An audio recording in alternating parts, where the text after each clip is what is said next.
우리는 지난주에 태어나는 과정에서부터 하나님의 간섭함을 받았던 삼손, 그리고 모든 일하는 것 속에서 성령, 그러니까 하나님의 영이 도와주셔서 모든 것들이 역사가 되어져 갔던 삼손이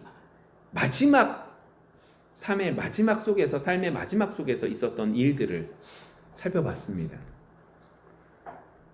그 속에서 느낄 수 있었던 것은 아무리 시작이 하나님의 선택하심과 과정에 하나님의 도우심이 있다 할지라도 사람들의 말에 귀를 기울이다가 정말로 하나님을 바라보지 못하고 하나님이 아닌 다른 무엇인가, 삼손의 입장에선 머리카락이 되어서 그 머리카락을 부여잡게 되는 과정 속에서 한마디로 말하면 교만해져서 아무리 시작과 과정이 하나님으로부터 이루어졌다 할지라도 어떻게 돼요? 모든 것을 잃을 수 있다라고 하는 걸 분명히 살펴봤습니다.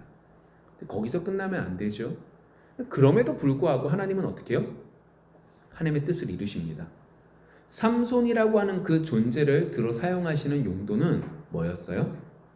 블레셋 사람들을 쳐부수기 위한 그 부분이었기 때문에 그 부분들에 있어서 귀하게 마지막 그의 생명이 닿을 때조차도 하나님은 그를 들어서 사용하셨던 것을 볼 수 있었습니다. 그것이 이제 지난주의 이야기였죠. 자, 그렇다면 그 삼손의 얘기는 그렇다고 해요. 그럼 우리는요? 여러분, 삼손이 태어날 때처럼 여러분들은 선택받은 존재들입니까? 하나님의 간섭함이 있었나요? 태어날 때 부모님에게 꿈을 통해서든 천사가 딱 나타나서 아들이 태어날 것이다, 딸이 태어날 것이다 라고 말해 주셨습니까? 아니지 않습니까? 아니면 이스라엘 백성들처럼 신의 산에 올라서 하나님과 언약을 맺고 율법을 통하여 하나님 앞에 하나님의 백성으로서의 삶을 이제 인정받으셨나요? 그것도 아니죠. 여러분, 우리가 너무 흔하게 말하지만 하나님의 백성이 되었다, 우리는 하나님의 백성입니다 라고 하는 말을 너무 흔하게 말하지만 이건 정말로 흔한 것이 아닙니다. 원래 이 하나님의 백성이라고 하는 말은 이스라엘 백성에게만 국한되어져 있던 일입니다. 그러니까 우리는 하나님의 백성이 될 수 없는 사람들입니다. 원래. 그러니까 이게 우리가 너무 흔하게 말을 하지만 이건 정말로 흔할 수 없는 정말로 귀한 것들이 이스라엘 백성들에게만 주어진 거죠. 그런 면에서 생각을 해보시면 우리는 태어날 때부터 이제 모든 것이 부족한 거죠. 삼손과 같이 특별한 간섭하심, 이스라엘 백성들 같이 특별하게 언약을 맺은 것도 없습니다. 하나님의 백성이라는 이름도 그들에게만 국한되어져 있는 거라는 거예요. 그러면 우리는 어떻게 해야 되는 거죠? 그러니까 냉정하게 말씀 속에서 그렇게 되어 있기 때문에 그게 맞습니다. 그럼 우리는 어떻게 해야 되고 어떠한 것들이 우리에게 주어졌기에 우리가 이렇게 하나님의 백성이라, 우리를 하나님의 백성이라고 말하고 하나님 우리의 아버지라고 말할 수 있는가? 정말로 중요한 부분이죠. 아니, 어떤 면에서 태어날 때부터 하나님의 간섭하심과 과정도 하나님의 선택함을 받은 인간도, 삼손이라고 하는 사람도 실패하고 무너졌는데 그 시작점부터 그렇지 못한 우리들, 그 부분에 대해서 오늘 이제 바울이 돌감람나무 비유에 대한 이야기들로 우리에게 귀한 하나님의 사랑을 알려주고 있습니다. 오늘 말씀을 통하여 하나님께서 우리에게 예배해 주신 축복, 예수 그리스도의 그 사랑을 살펴볼 수 있는 귀한 시간 되어지기를 소망합니다.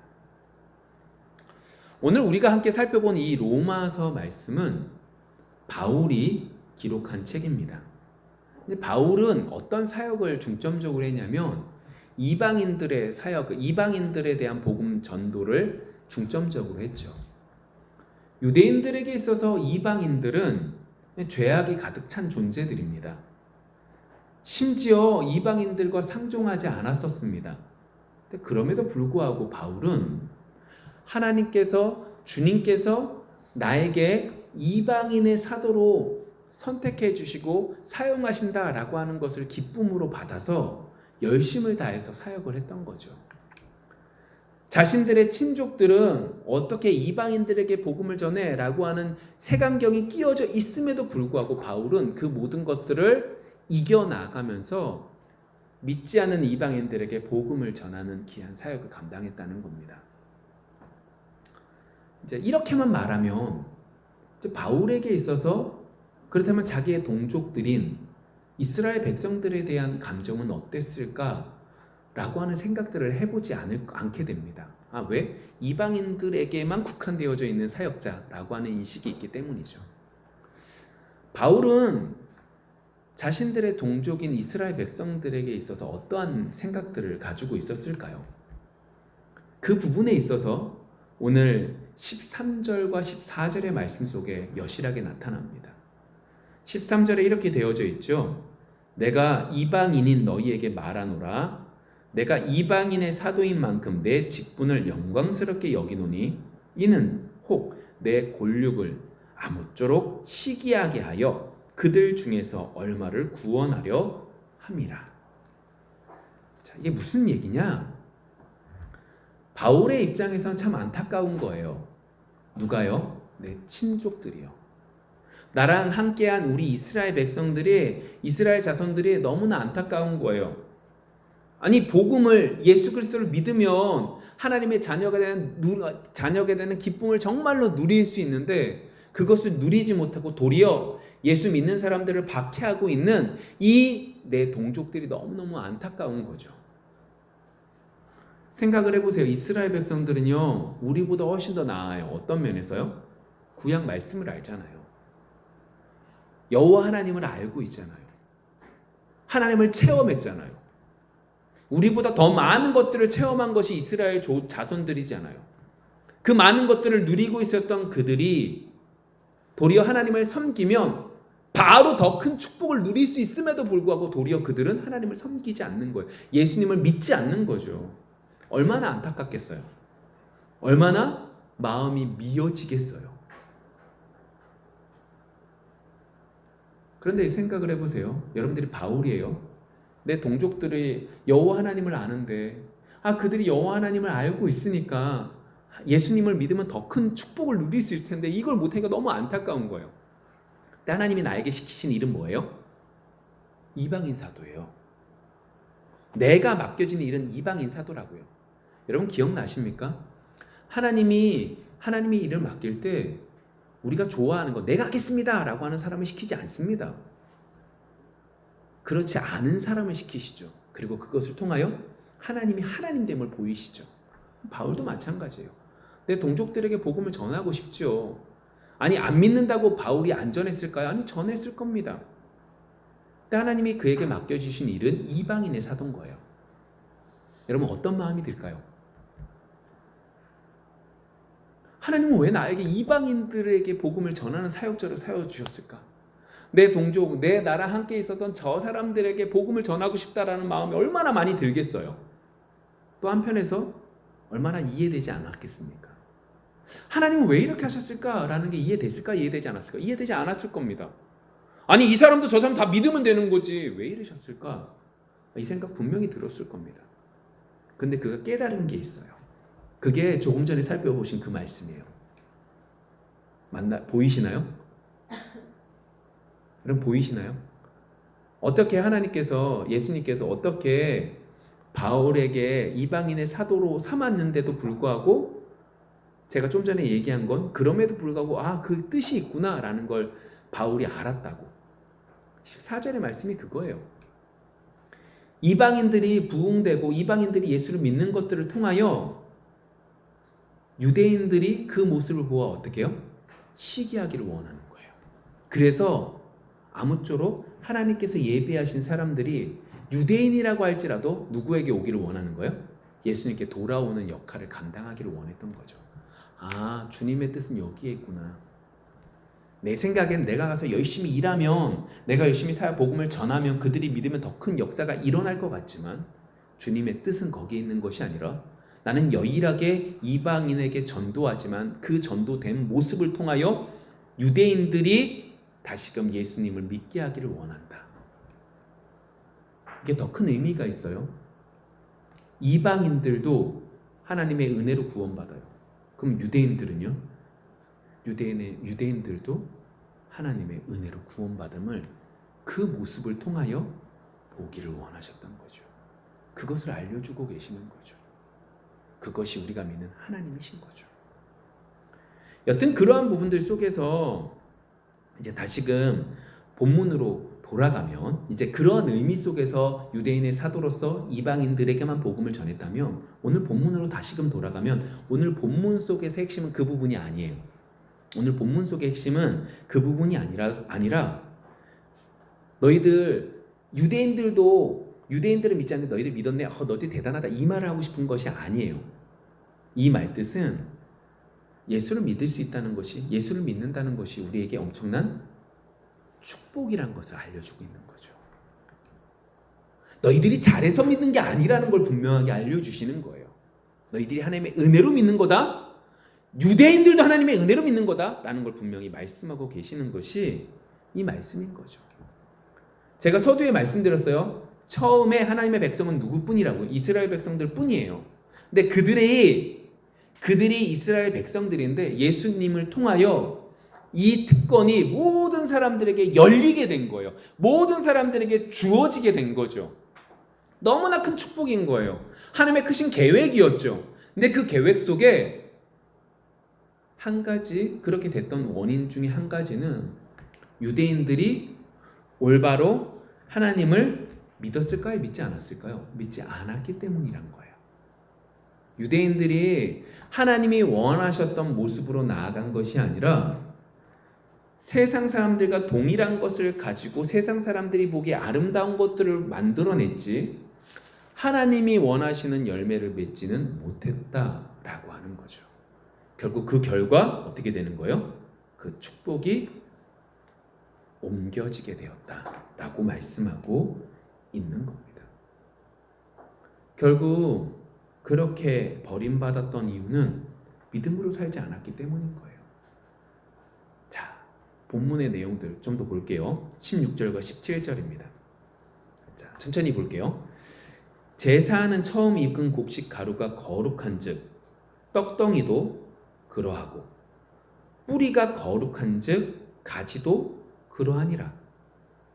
또한 가지 얼마가 꺾이었는데 돌감람나무인 내가 그들 중에 접붙임이 되어 참 감람나무 뿌리의 진액을 함께 받는 자가 되었은즉.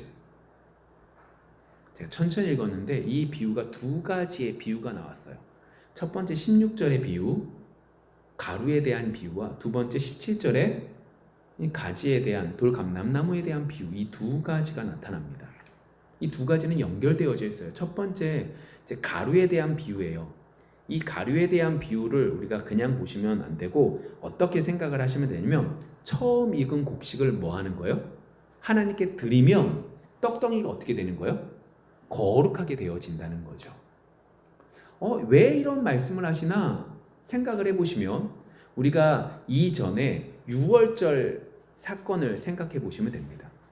유월절이 이제 일어나게 돼요. 다시 말하면 애굽에 있는 첫 번째 장자 수컷들은 모두 다 죽임을 당하게 되는 거죠.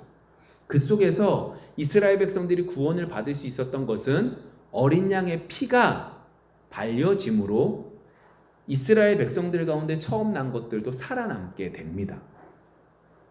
그러면서 하나님께서 하시는 말씀이 뭐냐면 처음 난 것은 다 누구 거다? 내 거야, 하나님 거야 라고 말씀하십니다. 그리고 조금 더 시간이 지나면 그 사람들 가운데 누가 뽑히게 돼요? 레위 사람들이 뽑혀서 내가 그것들 대신해서 너희들 사람들 대신해서 이 레위 사람들은 누구 거다? 내 거다 라고 말씀하고 계세요. 그럼 레위 사람들은 무슨 일을 해요? 레위 사람들은요 땅의 것들을 가지지 못했습니다. 그리고 레위 사람들은 헌신을 했습니다. 하나님께서 이렇게 말씀하시는 이유가 어디에 있었냐? 이스라엘 백성들에게 있어서 레위 사람들을 선택한 이유는 레위 사람들을 통하여 그들의 헌신을 통하여 어떻게 되기를 원하셨던 거예요? 다른 사람들이 은혜를 누리기를 원하셨던 거예요. 레위 사람들이 뽑혀짐을 통하여 그들이 헌신함을 통하여 다른 이스라엘 백성들이 은혜를 함께 누릴 수 있게 된 거죠. 예를 들어 볼게요. 야곱의 12아들 가운데 요셉이 있어요. 근데 요셉이라고 하는 사람에게 하나님께서 꿈을 허락해 주시는데 그 꿈을 통하여 뭐라고 말하냐? 네가 형제들의 주가 된다고 표현합니다. 그리고 결국 하나님께서 요셉을 주로 만들어요. 대장이 되게 한다고요. 장자가 되게 한다고요. 근데 그 장자가 되는 모습이 우리가 생각하는 장자는 누리는 거다. 아니에요. 성경 속에서 장자의 특권은 어떤 특권이 있냐면 헌신하는 특권이 있어요. 요셉이 왜 주인이 될 수 있어요? 왜 대장이 될 수 있었던 거죠? 먼저 가서 노예 생활하고 먼저 가서 그 모든 것들을 준비하고 헌신했어요. 그 결과 이스라엘 백성들이 민족을 이룰 수 있었던 거죠. 레위 사람들도 마찬가지예요. 그들이 선택된 이유는 그들을 통하여 장자로서 헌신할 수 있게 된 거죠. 제가 왜 이 이야기를 하느냐? 로마서의 말씀을 보시면 그 말씀이 나와요. 로마서 8장 29절. 하나님이 미리 아신 자들로 또한 그 아들의 형상을 본받게 하기 위하여 미리 정하셨으니 이는 그로 많은 형제 중에서 뭐가 되게요? 맏아들이 되게 하려 하심이라. 자, 왜 제가 맏아들, 왜 첫 번째에 대한 이야기를, 헌신에 대한 이야기를 했냐? 여기랑 연결이 되어 있기 때문에 그런 거죠. 예수님께서 결국 첫째 것, 그러니까 처음 난 것과 연결되어지는 한 뿌리가 되는 거예요. 예수님께서 첫 맏아들이 되어서 다른 사람들을 위해서 헌신함으로 뭐가 된 거예요? 모든 사람들이 구원을 받게 되는 시작점이 된 거죠. 그 말을 하고 있는 거예요. 자, 그럼 다시 본문 16절로 돌아가면 이 얘기죠. 처음 익은 곡식들을 하나님께 드림으로 떡이 거룩하게 되었다라고 말을 해요. 처음 난 것을 하나님께 드림으로 헌신함으로 그 모든 것들이 거룩하게 되었다라고 말하고 그 뒷부분에 뭐라고 말해요? 16절 마지막 부분 뭐라고 그래요? 뿌리가 거룩한 즉 가지도 그러하다라고 얘기를 해요. 뜬금없이 뿌리가 거룩하니까 가지도 거룩하다라고 하는 얘기를 하는 거죠. 자, 그러면서 이제 17절로 딱 넘어가면 연결이 됩니다. 포도나무 비유, 요한복음에 말하고 있는 포도나무 비유 속에서 하나님 아버지, 성부 아버지는 뭐가 되시죠? 농부가 됩니다. 그러면 원가지, 원뿌리는 누가 되세요? 예수님이 되시죠. 가지는 누구예요? 우리라고 표현하잖아요.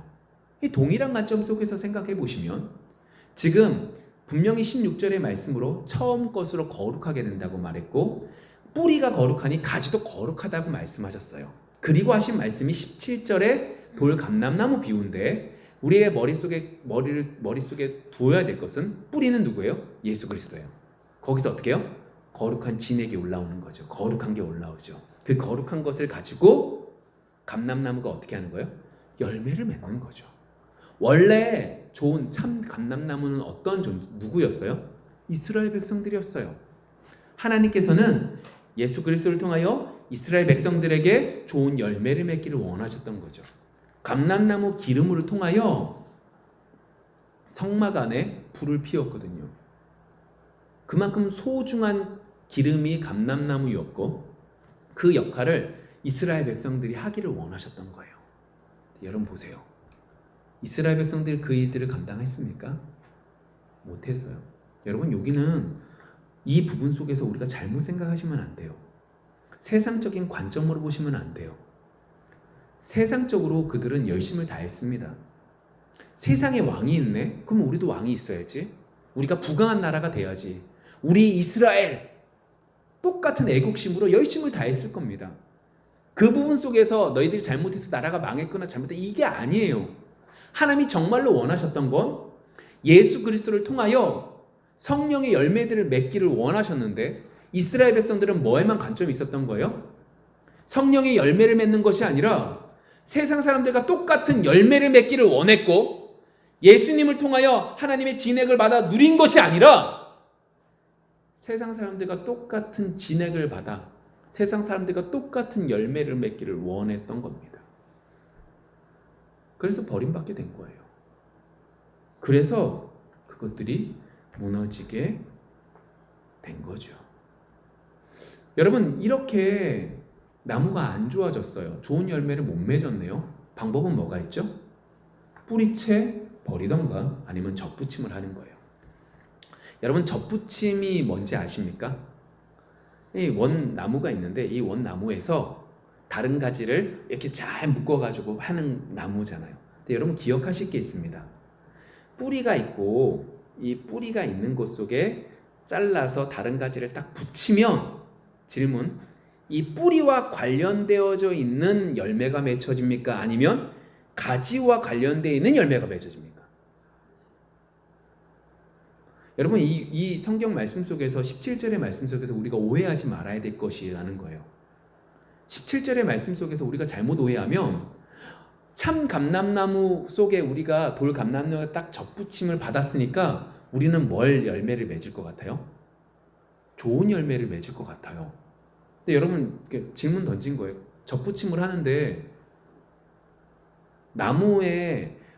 원나무의 열매를 맺어요? 아니면 접붙인 가지의 열매를 맺어요? 접붙인 가지의 열매를 맺어요.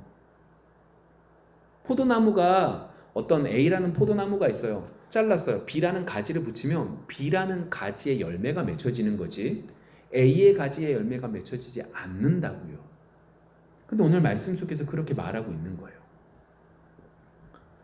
바울이 몰라서 이렇게 한 걸까요? 아니에요. 여러분, 우리가 예수님을 믿고 있다는 건 너무나 큰 거예요. 우리가 생각하는 것 이상으로 귀한 거예요. 너무너무 귀해서 우리 가슴이 뛰어야 되는 거예요. 왜요? 우리는 아무리 좋은 나무에 접붙임 받아도 여전히 우리는 뭐밖에 못 맺어요? 돌감람나무밖에 맺지 못하는 존재라는 거예요. 오해하지 마세요. 내가 예수를 믿고 성령 충만하여서 내가 선한 일들을 많이 하리라, 내가 전도를 100명하고 교회를 100교회 세우리라, 그게 아니라고요. 그걸 했다고 해서 좋은 열매를 맺었다고 하나님은 평가하지 않아요. 우리는 여전히 돌감람나무인 거죠. 그 가지일 뿐이죠. 우리가 좋은 진액을 받아도 여전히 돌감람나무밖에 맺지 못하는 존재인 거죠.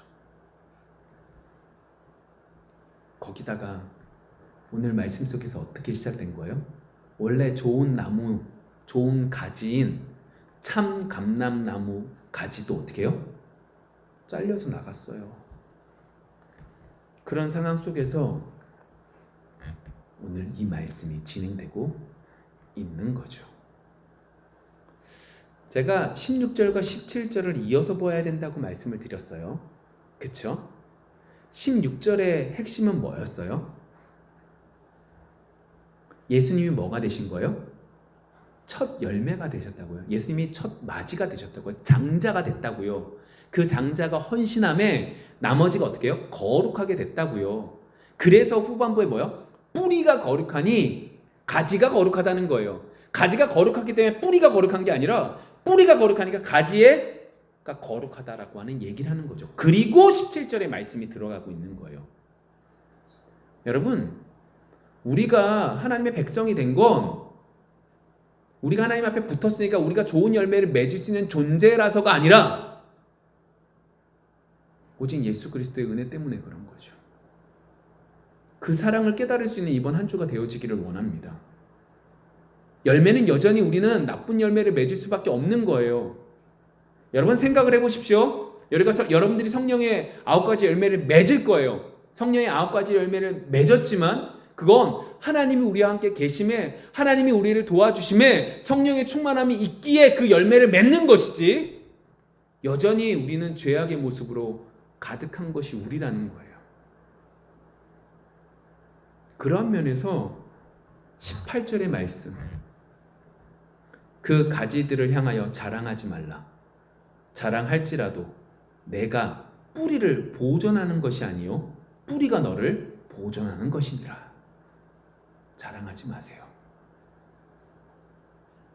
예수 믿는 거, 우리가 바뀐 거 같은 거 하나님의 은혜지 자랑할 거 하나도 없다는 거예요. 뭐 때문이래요? 가진 너희들이 잘해서가 아니라 뿌리가 너희를 보존하기 때문에 되는 거라고요. 뿌리가 거룩하니까 거기 붙어있는 너희들이 괜찮은 거지, 너희가 잘했기 때문에 뿌리가 대단한 게, 뿌리가 나아진 게 아니라고 말하고 있는 거죠. 자, 그러면서 왜 그럼에도 불구하고 유대인들이 참 감람나무 가지인 그 유대인들 그 가지가 찢겨지고 우리가 들어갈 수 있느냐, 그 부분에 대한 얘기를 말하고 있습니다. 19절과 21절까지, 19절에서 21절. 그러므로 내 말이 가지들이 꺾인 것은 나로 접붙임을 받게 하려 함이라 하리니 옳도다. 그들은 믿지 아니함으로 꺾이고 너는 믿음으로 섰느니라. 높은 마음을 품지 말고 도리어 두려워하라. 하나님이 원가지들도 아끼지 아니하셨은즉 너도 아끼지 아니하시리라. 자, 아까 전에 제가 서두에서 말씀드렸던 것처럼 지금 이 이야기는 우리가 이방인인데 구원받았네, 우린 정말로 대단한 사람들이야, 우린 바뀌었어, 하나님 감사합니다, 이렇게 말할 자랑하지 말라고요. 그러면서 이렇게 말하는 거예요. 원래 시작 전부터 좋았던 그 원가진 이스라엘 백성들조차 뜯겨진 이유는 뭐 때문이다? 20절에 맞아요, 그들은 믿지 않았지만 너희들은 뭐 했기 때문이라는 거예요? 믿었기 때문이라는 거죠.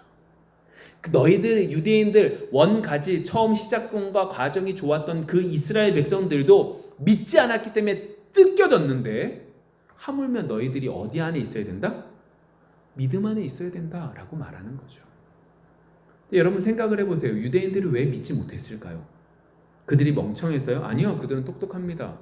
그들이 실력이 없었어요? 아니요, 그들은 실력이 있습니다. 근데 그럼에도 불구하고 그들이 믿지 않았던 이유는 뭐 때문에 있는 거죠? 세상을 딱 바라보니까요, 세상의 눈을 딱 가지고 바라보니까요, 세상에 있는 사람들이 더 힘이 세고 하나님은 힘이 없는 것처럼 보여지거든요.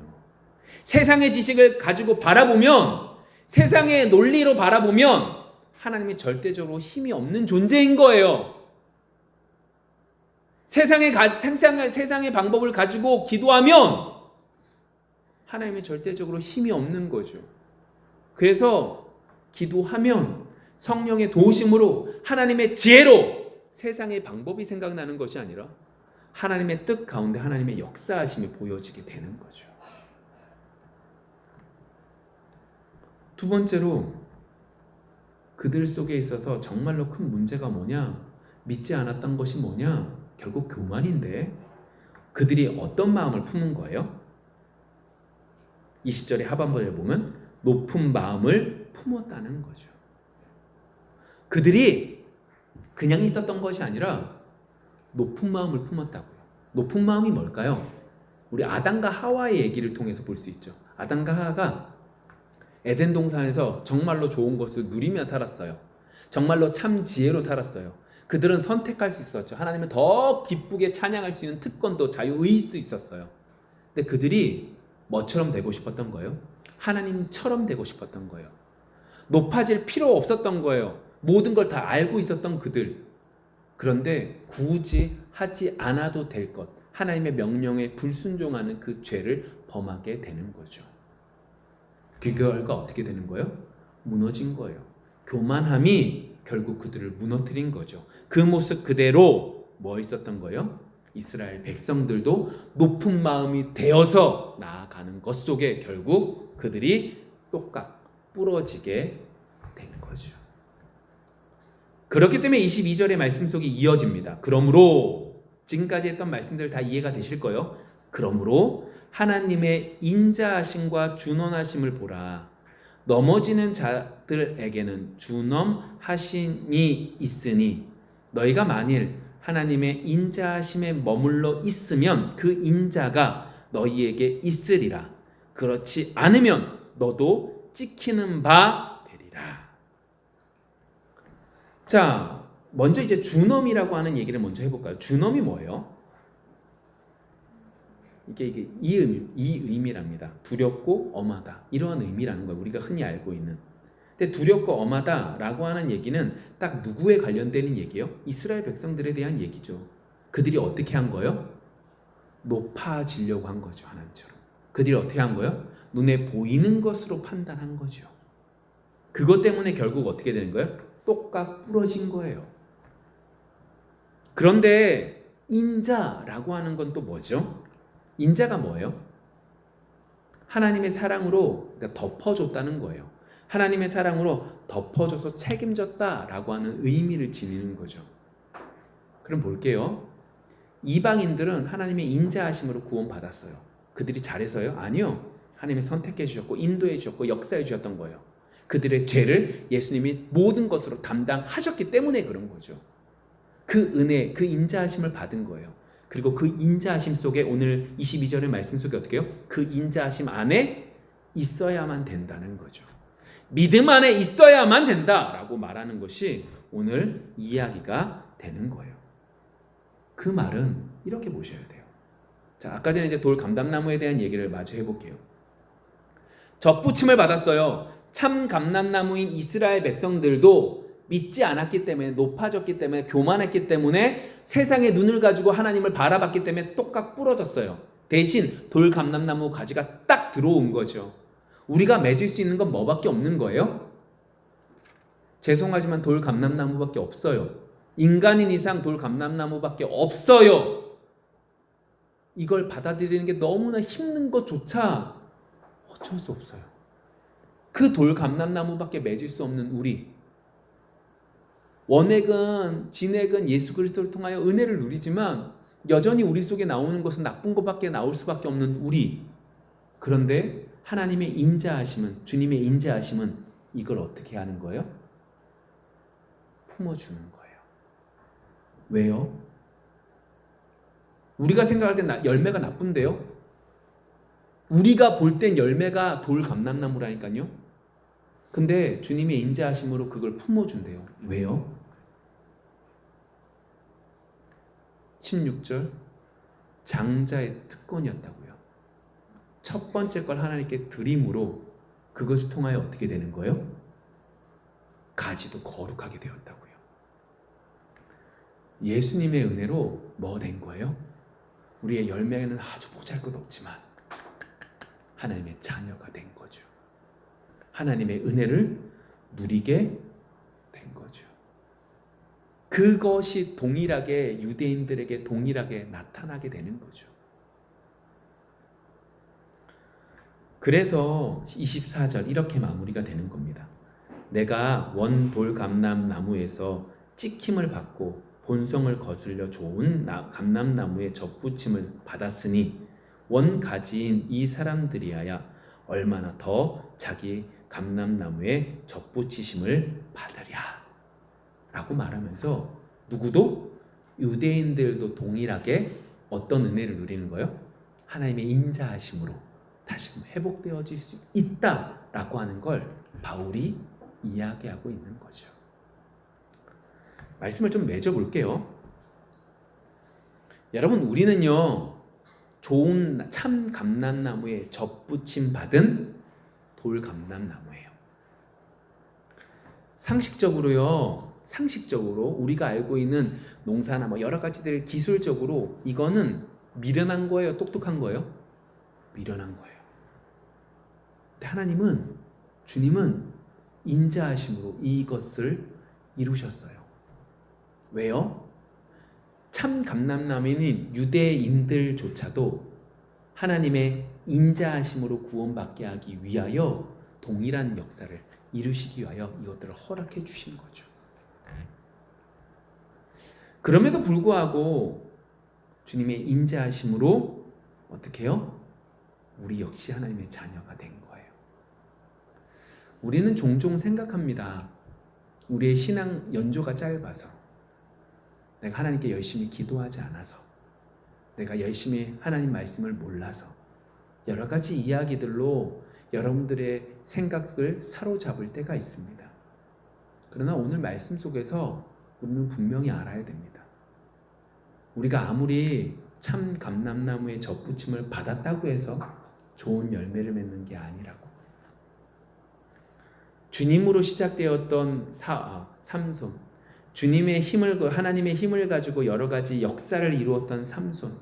그러나 그도 넘어졌듯이, 그럼에도 불구하고 하나님이 역사를 이루셨던 것처럼 우리도 동일하게 돌감람나무임에도 불구하고 하나님의 자녀가 되었음을 기억할 수 있는 이번 한 주가 되어지기를 소망합니다. 예수를 믿을 수 있다는 것, 예수를 믿는다는 것이 세상의 어떤 것보다 가장 귀한 축복인 것을 기억할 수 있는 이번 한 주가 되어지기를 소망합니다. 기도하겠습니다.